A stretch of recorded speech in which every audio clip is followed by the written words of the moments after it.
When the separation happened in 2012, it was just a business split, but it felt like a national divorce. I remember where I was when the news broke. We all do.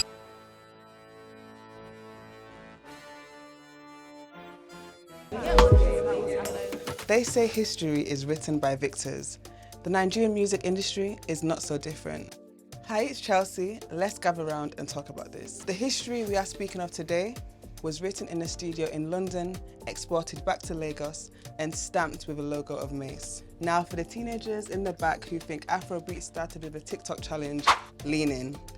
We need to talk about an era, then show you the CV of the Nigerian music industry.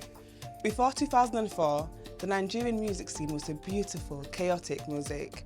We had legends, we had pioneers, but we didn't quite have a machine. Then came two men who had spent enough time in the UK to understand that music isn't only about the song, it's about the myth. These men, Michael Collins Ajere, whom the world would fear and love as Don Jazzy, and Oladapo Oyebanjo, the man we simply call the Cocoa Master, D'banj. What Mo Hits represented was the birth of the super label, Don Jazzy, the silent, enigmatic commander-in-chief, D'banj.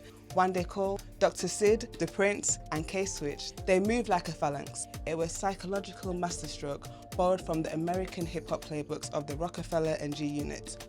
Don Jazzy uniquely produces beats, he engineers moods. Think about the production on Booty Call or Pire. These were sonic architectures designed to make 1,000 people move in unison. They invented a lexicon. Words like Coco, Close to You, and Oliver Twist became part of our daily vocabulary. Oh, the videos changed everything. They wore the shutter shades, the fitted caps, and the designer leather jackets that every young man in Lagos scrambled to find at Yaba Market the following Monday.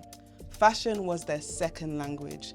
D'banj with the unbuttoned shirts and signature sunglasses. But as with all great empires, the very thing that made them strong, eventually, this strength became the point of friction. The world became too small for two baddies to coexist.